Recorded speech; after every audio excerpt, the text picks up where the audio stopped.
Alors, je dirais que notre situation dans l'Union africaine est tellement passive qu'on ne sait pas si on est dans l'Union ou si on n'est pas dans l'Union.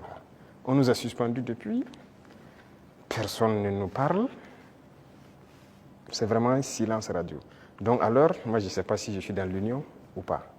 Mais est-ce qu'il ne faudrait pas marquer le coup en posant aussi un acte historique, comme cela a été le cas avec la CEDEAO, en claquant la porte à une institution qui visiblement ne sert pas à grand-chose? J'ai eu à discuter avec un diplomate de cette organisation et après, nous avons vu qu'ils ont nommé un médiateur, le président burundais, qui devrait même venir ici la semaine passée, je pense, mais après il y a eu question d'agenda avec nous.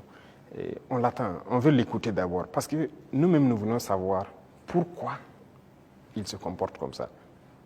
Parce qu'on ne peut pas prendre une décision sans savoir leur motivation. Pourquoi ils ont décidé de nous exclure? Pourquoi ils se comportent comme ça avec nous? Si on a leur motivation, là, si on quitte, on pourra expliquer à nos peuples, voilà ce qu'ils ont dit, voilà les raisons. Et donc, nous, on décide de quitter. C'est la même chose que la CEDEAO. On a quitté, mais si on nous demande pourquoi on a quitté, on peut vous expliquer. Mais aujourd'hui, si on quitte l'Union et qu'on nous demande, nous-mêmes, nous ne savons pas pourquoi ils nous ont suspendus. Pourquoi ils se comportent comme ça. Certes, ils ont dit qu'on est anticonstitutionnel, mais au jour d'aujourd'hui, je pense que... Monsieur le Président, vous pouvez aussi quitter parce que vous estimez que c'est une organisation qui travaille contre les intérêts de l'Afrique. Je ne pense pas que l'Union africaine peut être dans une posture révolutionnaire comme celle que vous menez. Non. Par respect pour certaines personnes, voilà pourquoi j'ai dit j'attends que le médiateur qui a été nommé, qui a déjà envoyé son émissaire, prenne contact avec nous. Nous l'attendons. C'est par respect vraiment pour ce président. Nous l'attendons qu'il vienne, qu'on discute, qu'il nous dise ce qu'il y a et nous lui dirons les conclusions de nos débats. Monsieur le Président, on va aller au bord de la mer Noire, en Russie. Alors, la science a l'art de ces instruments. Vous avez fait des études scientifiques. Alors, lors d'un séjour à Moscou, vous avez demandé au patron du Kremlin de nous apprendre à pêcher le poisson au lieu de nous donner le poisson, le transfert des technologies. Alors ça, je pense qu'aujourd'hui, c'est vrai, tout le monde est d'accord que le biberonnage là, extérieur ne peut plus continuer. Alors où en est-on aujourd'hui avec justement ce transfert de technologie? Parce que vous avez parlé tout de suite avec des confrères qu'on va un jour fabriquer même nos armes ici. Alors où en est-on actuellement avec ce transfert de technologie? Alors, je pense qu'ils ont bien entendu le message. Je l'ai clamé en 2023 pendant le sommet de Saint-Pétersbourg. On nous a donné du blé. Il ne faut pas qu'on aille encore demander du blé. Il faut cultiver. Si on nous donne du poisson, il faut qu'on apprenne à pêcher. Et je pense que les initiatives qu'on est en train de développer, nous avons demandé donc à la Russie d'offrir un certain nombre de bourses d'études à des étudiants burkinabés pour qu'ils aillent apprendre la science. Ils ont accepté. Donc il y a déjà des gens qui sont partis dans certains domaines pointus. Si vous regardez la création de l'agence atomique, on a déjà des étudiants qu'on a envoyés depuis l'année dernière qui sont en formation sur le domaine atomique, qui est une technologie poussée. Et on va continuer d'en envoyer chaque année. Donc il y a plusieurs autres domaines où nous avons demandé des formations. Ce n'est pas la Russie seulement. Même à la Chine, on a demandé des formations particulières et envoyé des étudiants. En Iran aussi, pareil, on est en train de taper en tout cas tous ceux qui ont pu développer des technologies pour envoyer des étudiants formés.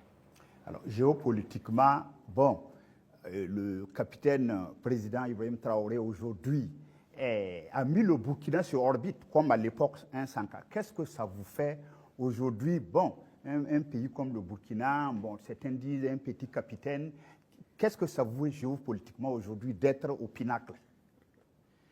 Écoutez, est-ce que vous avez toujours la tête sur les épaules? On a forcément la tête sur les épaules. C'est une charge. De voir, c'est une mission globale qui nous a été confiée.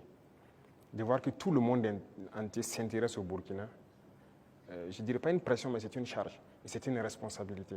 Et on doit de l'assumer avec toute la concentration nécessaire. On n'a pas le droit de faillir. Qu'on le veuille ou pas, nous allons aller dans le sens des peuples. Parce que c'est eux qui ont fait valoir cela. Donc, on l'a vu, le Burkina est vraiment en orbite, comme vous le dites. Et nous travaillons à maintenir le Burkina dans cette posture, à être le pays des hommes intègres, à être le pays modèle, à être le pays qui va quitter cette situation de sous-développement, être dans quelques années un pays très développé, faire un miracle, parce que c'est ce à quoi les gens aspirent. Et aussi pouvoir donner notre part de voix et de tout ce qu'il y a, voilà, pour le bonheur du monde, si je peux dire.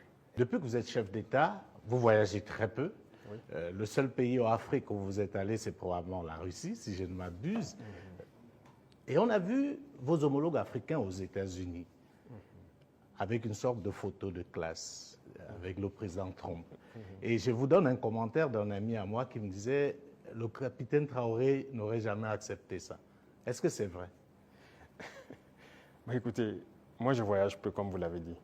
Et je suis parti en Russie 2 fois, mais pour des objectifs bien précis. Il se peut que j'aille vers d'autres partenaires pour des objectifs bien précis.